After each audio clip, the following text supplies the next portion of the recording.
My name is Ann Paris, and I'm going to talk to you today about the drug problem we're having in Buffalo, New York.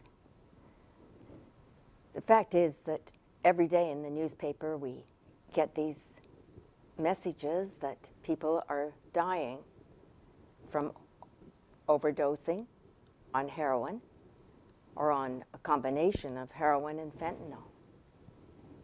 And sometimes it sounds as though we're desperate to do something about it because so many are dying.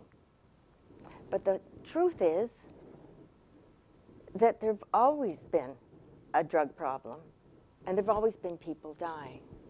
It's just now it seems to have spread to the suburbs, north and south of the city of Buffalo. White children are dying due to overdosing on heroin or a combination of heroin and fentanyl. So now it's really a problem. I think it's always been a problem, and I opened Paradise House in 1993 to try to address the problem of people being arrested and put in jail for small amounts of drugs, or selling or taking, or just possessing and walking around or driving, small amounts. They were arrested and did time in jail. When I first opened Paradise House on Mill Street in the former Rectory of Transfiguration, I was thinking of it as an alternative. And I worked with other people who were thinking about alternatives to women who were mothers of several children, or even just of one child, or women having a baby in prison.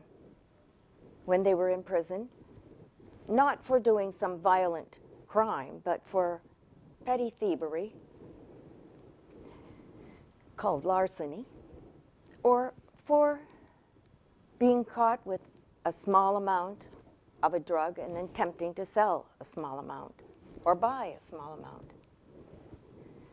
It seems so foolish to spend all the money that it costs, $175 a day, to put a woman in prison and keep her there every day for $175 every day, while her children had to be minded by somebody else. She may even have a new baby in the prison, and then it's taken away before she can really get to know that baby, or that baby become acquainted with its mother. So the idea of an alternative to prison was very important to several people who helped me to get the Paradise House going. Sister Karen, who was murdered a few years ago, was one of the people that helped me. Shirley Trail, who is now living in Texas, was another one that helped me. But the main thing was that it didn't seem to make any difference to the people who ran the prisons, people who made the decisions about continuing to put women in prison for small amounts of drugs. I kept saying, this is a problem that needs to be addressed with treatment. And a halfway house is a treatment. A person in the halfway house is learning how to live without the use of substances. They're learning to have a life that's full of excitement and activity and maybe some pain in getting to know somebody new, getting into a relationship that isn't appropriate.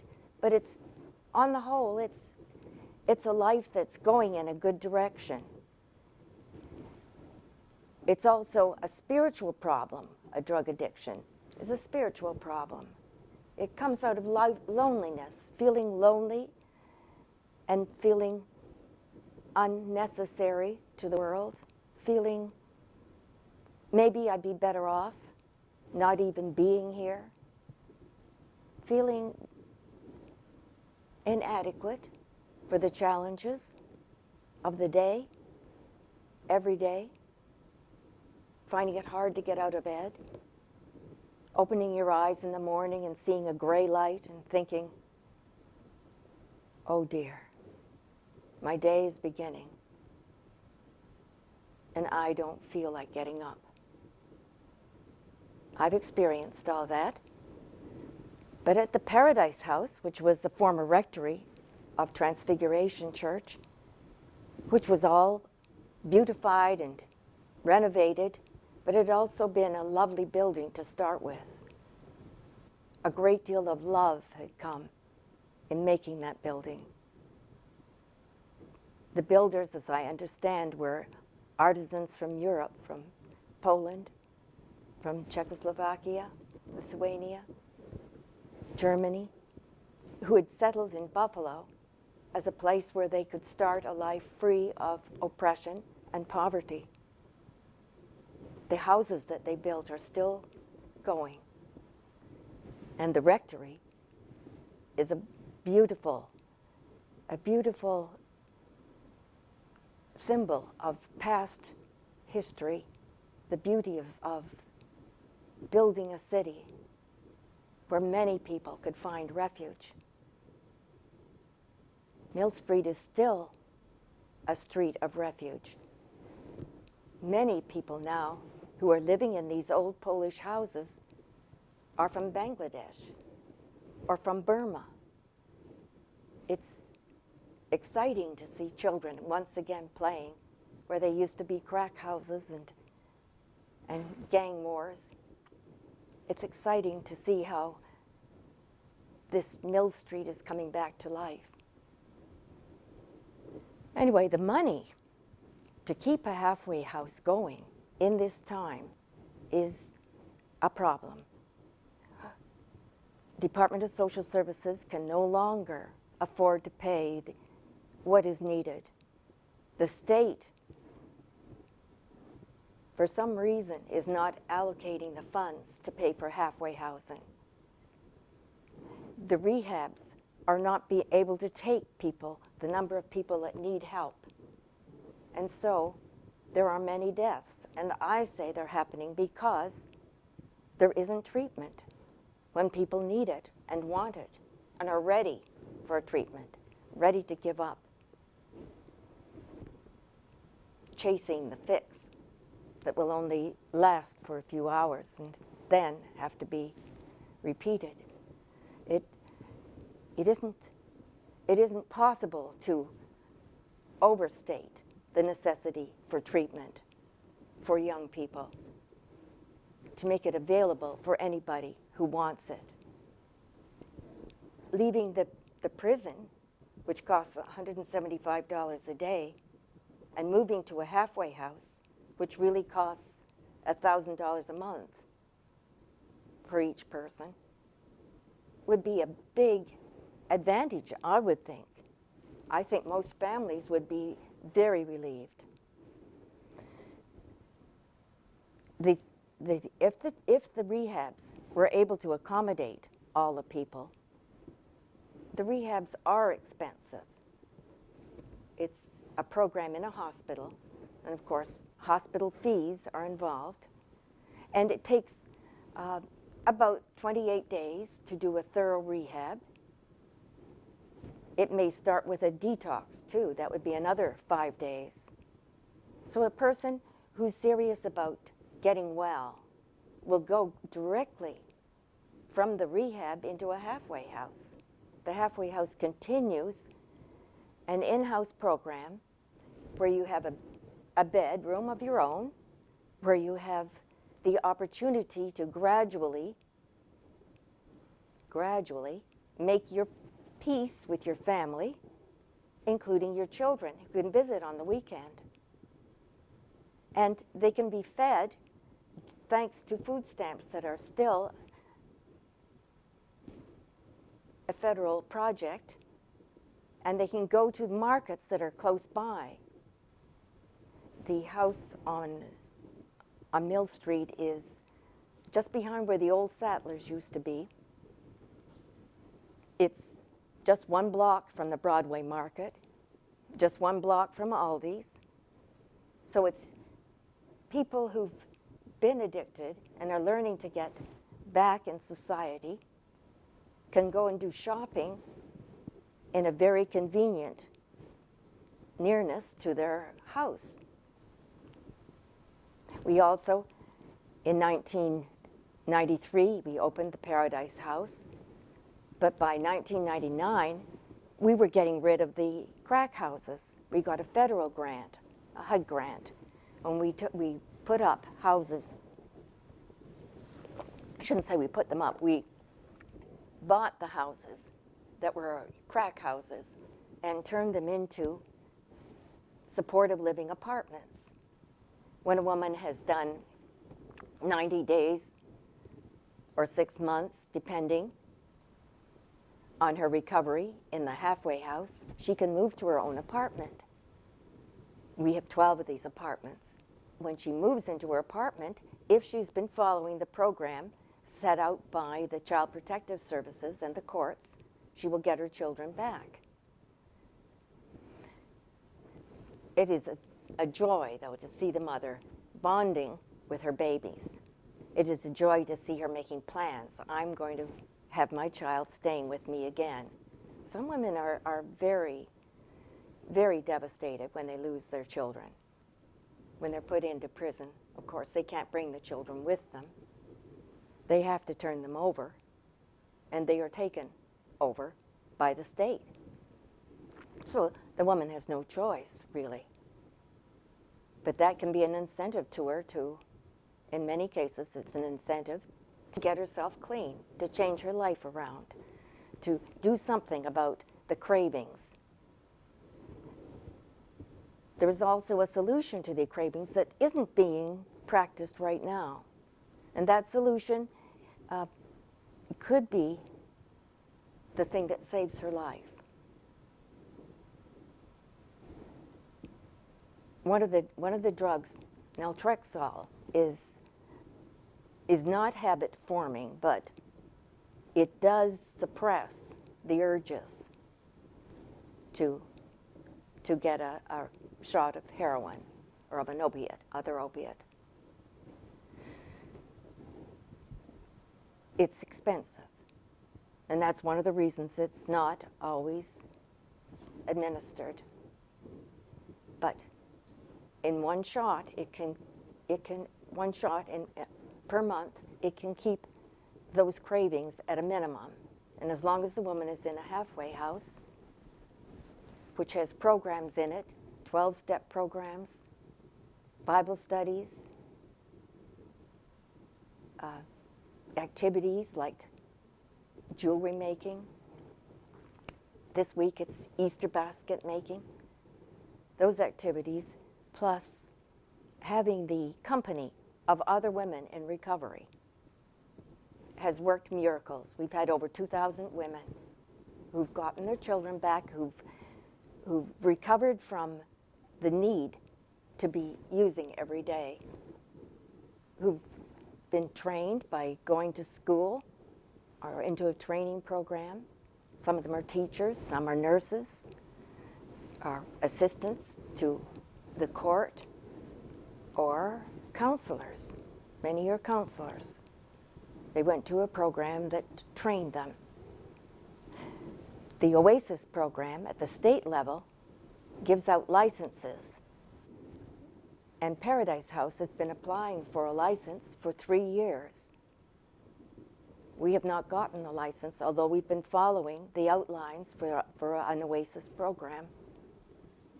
If we did have that, our problems would be solved, because we would be getting the $1,000 per person per month that we need to keep going. As it is, we only get 2/3 of that, and only for 3 months. Then we're reduced to the standard rate that's given for a program that doesn't have anything in it for a woman. The standard rate for an apartment, for example. The standard rate for a bedroom, $169 a month, is definitely not good for Paradise House, because we have full-time staff. We're not going to bring a woman in and have her in a program after she's been in jail or prison. We're not going to bring her in and not have full-time staff. It's needed. So I am looking at this whole problem as having a solution. Just don't put any woman in jail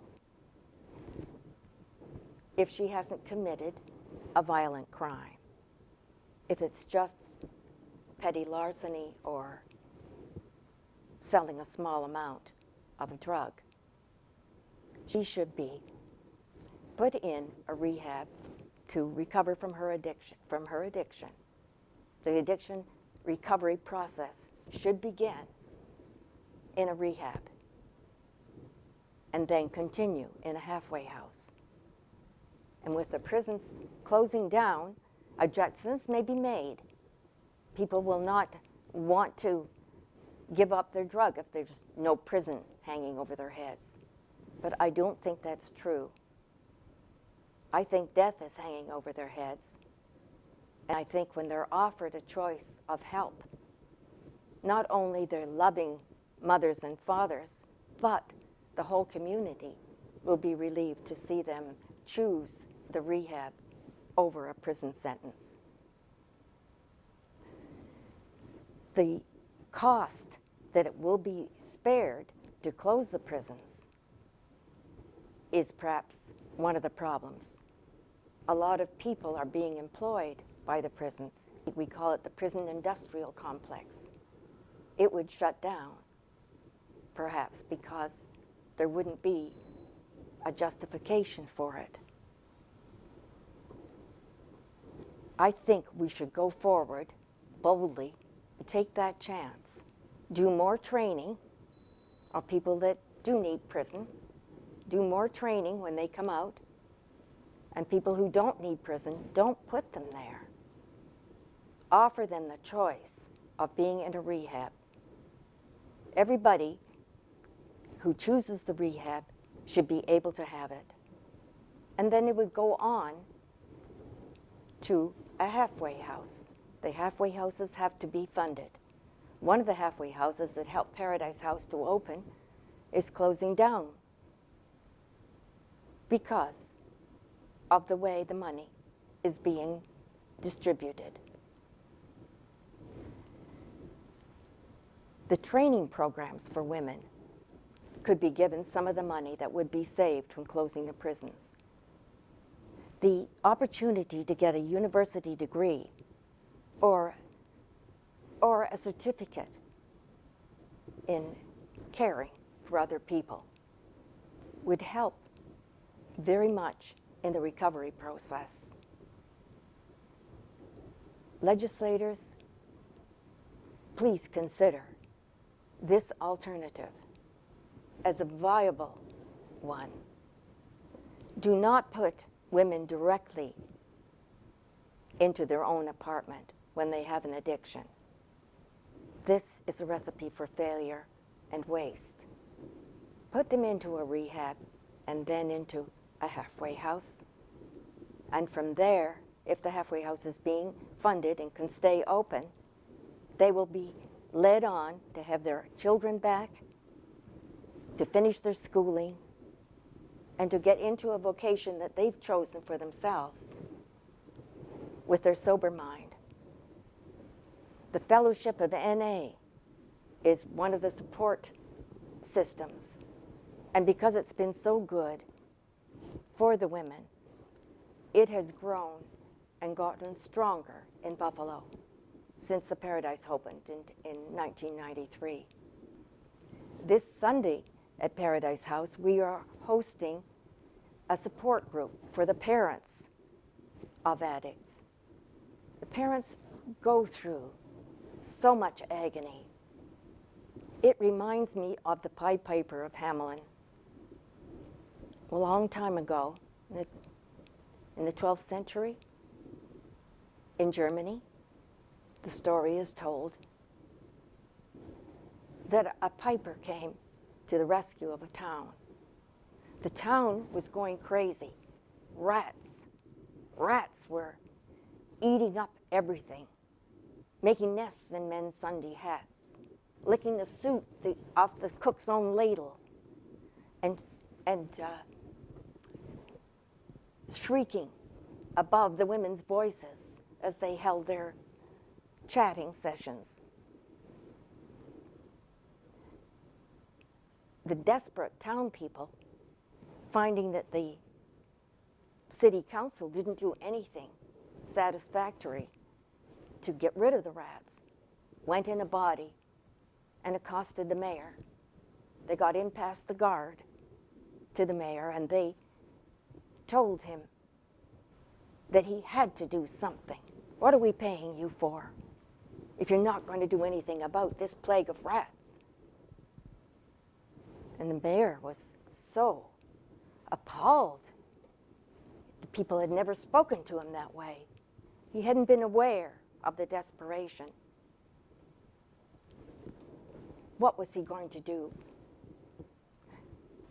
A man appeared, a very tall, thin man appeared. He was dressed all in yellow and red clothing, with a red and yellow neckerchief, to which was attached a pipe. He said that he had a way of getting rid of the rats. What would they pay him to get rid of the rats? And they said, and the mayor said, anything you ask. He said, I want $1 million. The mayor said, we'll pay it. Anything would be better than having this problem. We've got millions. We're planning to get 40 million here very soon. We'd be glad to help you, to pay you. And the piper went out into the middle of the main street and started blowing. And pretty soon there was a rambling and scrambling and tumbling and jumping, and all the rats started running down the street. And the piper continued to play, and the rats followed him. And he took them right down to the river. And then they all jumped into the river and drowned. And when he came back, the church bells were ringing, the people were dancing in the street. They were so happy that all the rats were gone. And as the mayor was proclaiming a big holiday with free food and drink for everybody all up and down the main street, and the restaurateurs were already moving tables out into the street for the food, the piper piped up to the mayor. Please, may I have my $1 million before you spend it all on this party? The mayor said, oh, well, we're a very poor city. We're the third poorest city in the country. We couldn't possibly afford $1 million. Besides, we don't have a rat problem anymore. The piper was offended, as he should be. He'd done the work, he expected to be paid. Don't all of us expect to be paid for our work? Especially if we have a contract. But the mayor wasn't about to pay the piper. And so he went out into the middle of the street again and started playing a different tune. This time it was light dance music. So lofty and trilling and spring-like. All of the children started coming out of the houses and into the street. And the piper led them down the street and up a mountain to a door that opened suddenly in the mountain. And all the children went in with the piper with them. They all disappeared. People never saw their boys and girls again. The people grieved so much they made a window, a stained glass window in memory of their boys and girls. But nothing could bring them back. We have a chance here in Buffalo. We must listen to the voice of reason. We must take solutions that have such value that you can't calculate the worth of keeping a child with its mother and father. Thank you for letting me share. I hope you've heard something that's important, and my name and my phone number appear on the screen. I hope you will use them. Donations may be made to Paradise House to help us to stay open. We need them. And I want to thank you for watching, everybody who's watched this show.